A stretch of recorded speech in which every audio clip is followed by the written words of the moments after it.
Happy holidays, Grand Island! Hope you're feeling the spirit of the season.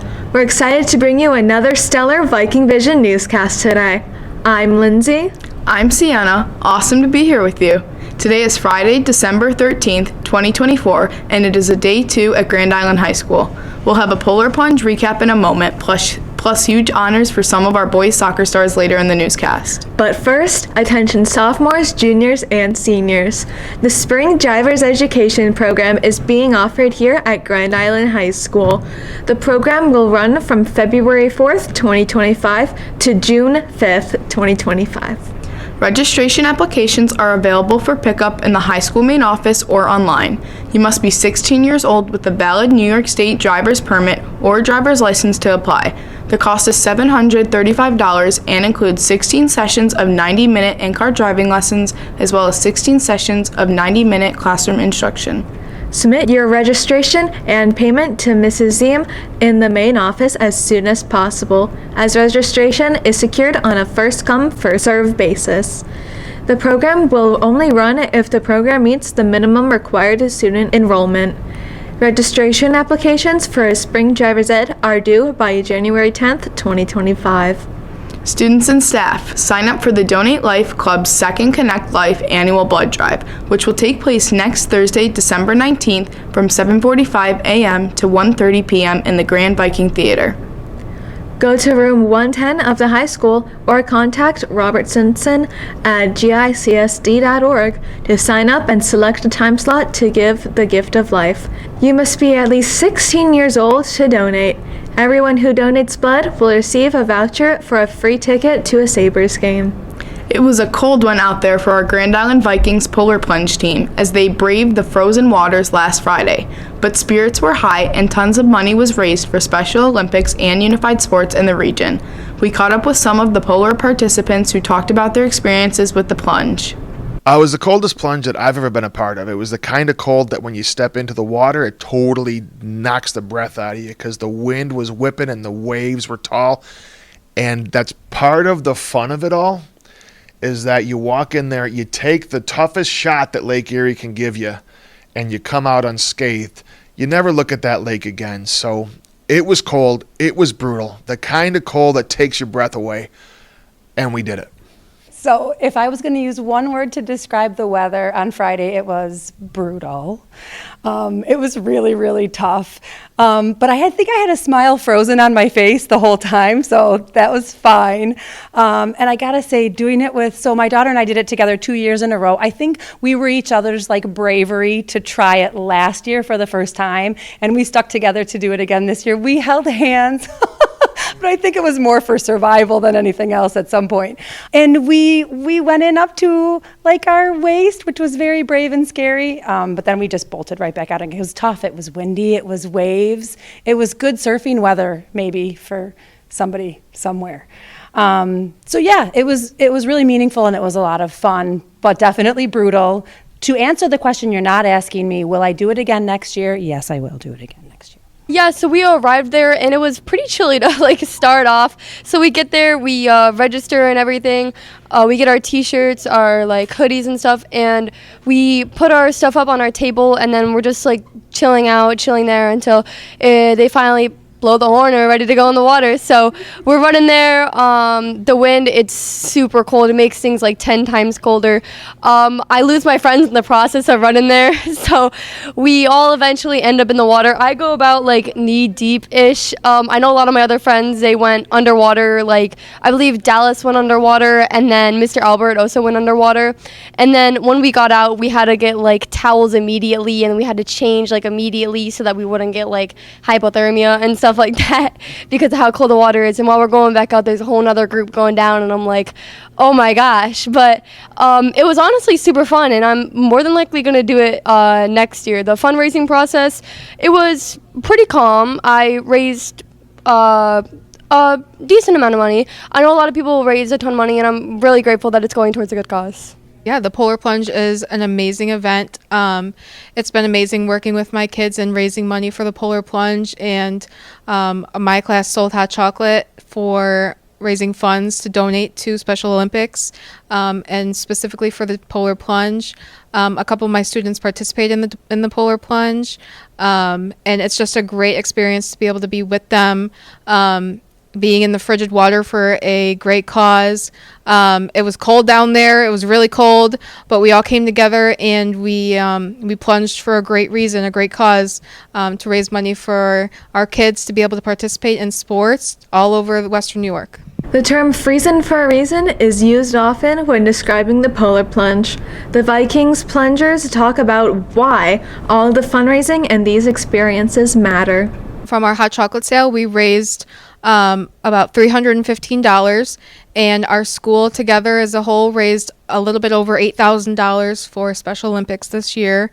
And being a part of Unified Sports is just amazing. I was in the Unified basketball team when I was in high school, and now I'm super excited to get involved again and coach our kiddos in the Unified Sports. We're going to help out with bowling this year. We're going to do Unified bowling, and I'm going to coach Unified basketball with my dad.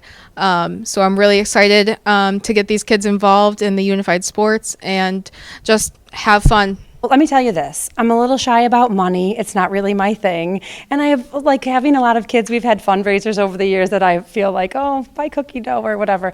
This one sells itself, man, I got to tell you. I barely even ask for people to donate, and they come flowing in. The community is so generous and so open-hearted towards programs that support our life skills students. So the money that we raise for Special Olympics for the Polar Plunge directly impacts our communities for Unified Sports and Special Olympics as well. So I get to see, like, it's meaningful to me because my friends like Chase Giambra are directly impacted by this. When I see him dancing and running up and down that court playing basketball, I think I am really honored to be a part of making that happen. And it really does mean a lot to see the community come together and support. I have a goal of like $125 or something to be official for the day, and I burn right past that. And I gotta tell you, it's not hard to do. It means a lot to like everybody. I'm so glad that the special needs community is finally getting the recognition that they need, and like all the donations, it's gonna wildly help them so much with going towards all the sports that they need to do. And my uncle personally, he's in the Special Olympics, so it meant a lot to me that I was donating for that great cause. And I mostly just donated it so that people can realize that they're not different and that they shouldn't be treating people differently just because they might look or act differently. So I mostly donated it to them, and I'm glad that they got the recognition that they need. The money that was raised was cool. The community was the best part of it. This was our most inclusive team we've ever been able to have, where we've been able to incorporate people from all different branches of the community. And we had so many people that worked to make this a success whose names don't appear on the roster. And this team was very much a hive. It was a group of people who all had, they all believed in the same cause and worked towards the same cause, and they acted individually to make those things happen. And that's part of how we got as many different branches from the Grand Island community in. It was just this person knew that person, knew that person, knew that person. We had dedicated people working behind the scenes who maybe they couldn't get in the water, but they still wanted to be supportive. And so they found ways to host, to advertise, to be supportive. And they were a huge part of the success of this team. Unified Sports is definitely the most visible and tangible thing that we get from Special Olympics. If we're going to talk about the meaning and the purpose behind it, we got to talk about creating an inclusive community, a place where everybody has a place where everybody can be involved, everybody can play a meaningful role. That's what we're really working for. That's really what, when Special Olympics does Unified Sports and they do the job training and they do the medical screening, everything they do is working towards inclusion. And everything this team was all about was being part of an inclusive community. Many thanks to everyone who helped in the Polar Plunge efforts, whether participating, organizing, promoting, and donating to Special Olympics and Unified Sports. The impact you've made for our unified athletes is priceless and personifies the true meaning of giving back this holiday season.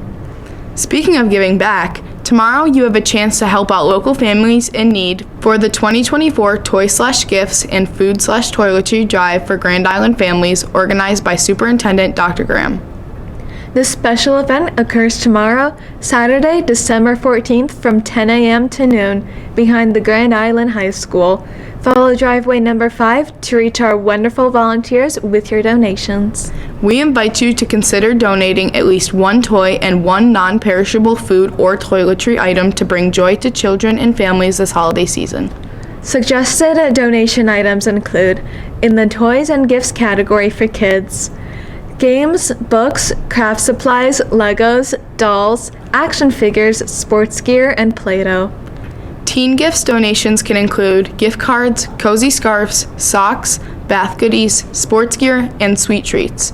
And toiletry essential donations can be toilet paper, toothpaste, hand soap, shampoo, feminine hygiene products, razors, and shaving cream. The donated food and toiletry items will be distributed to the food pantry run by the Grand Island Neighbors Foundation, while the toys and gifts donated will be delivered to local families on Christmas Eve, spreading holiday magic where it is most needed. Let's come together as a community to share the holiday spirit and brighten lives this December. Stop by with your donations tomorrow, December 14th from 10 a.m. to noon. Look for the donation area behind Grand Island High School, and let's make the season of giving truly special. We would also like to remind our schools and community that Mr. Chris Simpson in room 180 is still accepting donations to help a local family in need this holiday season through the 12 Days of Christmas program. If you would like to contribute anything to the family, please feel free to drop off donations or gifts to room 180 of the high school anytime during the day. Mr. Simpson can also pick up donations or items from various schools throughout the district. Specifics of the family and gift ideas are listed in the emails sent by Christopher Simpson at gicsd.org. Please contact Mr. Simpson if you would like more information. He will be collecting for the 12 Days of Christmas until the end of next week and will make a special appearance with Santa Claus on Christmas Eve. If you are looking for the perfect holiday gift or last-minute stocking stuff, the middle school DECA members are still taking orders through Monday for the 2025 Night Out coupon book. The cost is only $30 plus buy one, get one free. If you would like to order, email Leanne Winstanley at gicsd.org or see a JV DECA member. Again, place your order anytime through Monday, December 16th. You can pay with cash or check to Grand Island DECA. Coupon books can be picked up in room 172 of the middle school. Also beginning Monday here at the high school, Student Council is excited to celebrate the season with the Holiday Spirit Week running all week, Monday through Friday, the 20th. Here's the breakdown of the Spirit Week days. Monday, December 16th is Candy Cane Lane Day. Wear your red and white apparel and look out for student council members passing out candy canes through the school day. Tuesday, December 17th is Cold December Night Day. Bundle up in your favorite holiday hat. Wednesday, December 18th is Winter Wonderland, as you can wear blue and white throughout the Spirit Day. Thursday, December 19th is the Most Wonderful Time Day, as you can wear the most festive shirt or ugliest holiday sweater. And Friday, December 20th is 'Twas the Night Before Break Day, as you can come to school in your pajamas. Hot chocolate will be provided by Student Council throughout the day. As always, make sure your apparel during Holiday Spirit Week is school appropriate. Also, the annual Holiday Door Decorating Competition is taking place Thursday, December 19th. Guest judges will choose the winners after school. The winning doors will receive a prize from Student Council. Teachers, please let Ms. Rustowitz know if your class plans to participate. Also, teachers, please sign up to record lines for the 2024 Holiday Lip Dub, All Alone for Christmas, by Darlene Love. You remember this song from the movie Home Alone 2. Highlight which lines on the shared Google Doc your class would like to record and let Mr. Gordon know when you would like your class to be filmed to be part of our high school history of holiday hijinks. The All Alone for Christmas Lip Dub will make its world broadcast debut at the end of next Friday's Viking Vision newscast, which happens to be the last show of 2024. In Viking Vision sports, it was an incredible season for the Grand Island varsity boys soccer team this past fall. And recently, some of our Vikings earned postseason honors in celebration of their achievements. Senior Luke Hutton earned All-Western New York Large School accolades. Junior Jack Pakla was named to the All-Western New York First Team and the First Team All-New York State.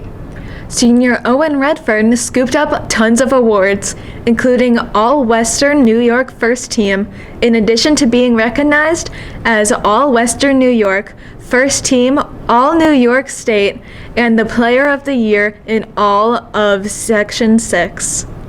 Congratulations also goes out to Hugh Road phys ed teacher and Vikings varsity soccer boys head coach Bobby Ross, who was named the Section 6 Coach of the Year after Grand Island finished the season with a 19-1-1 record while earning the NFL title and Section 6 Class A overall championship. Amazing job, guys. Finally, please wish the GIHS choral students, like Sienna and me, safe travels and a fantastic time, as 34 of us, plus our fabulous conductor, Mrs. Mernitz, and other chaperones, are traveling to Florida to participate in Disney World's Candlelight Processional today through Monday. After auditioning last spring, Grand Island choral students were accepted to be part of this legendary Disney Epcot Holiday Spectacular. We have learned 14 songs and we will be performing in an actual Disney production with Disney professional celebrity guest narrator actor Gary Sinise and other students from across the country. It's going to be a magical time in the happiest place on earth. In fact, we're probably in one of the Disney World parks right now, enjoying the warmth of Florida and all of the fun attractions. This is an incredible opportunity for us, and we're excited to see Mickey Mouse, some sunshine, and to represent Grand Island High School and our music department. Well, that'll do it for us today. As always, thanks for watching and Happy holidays!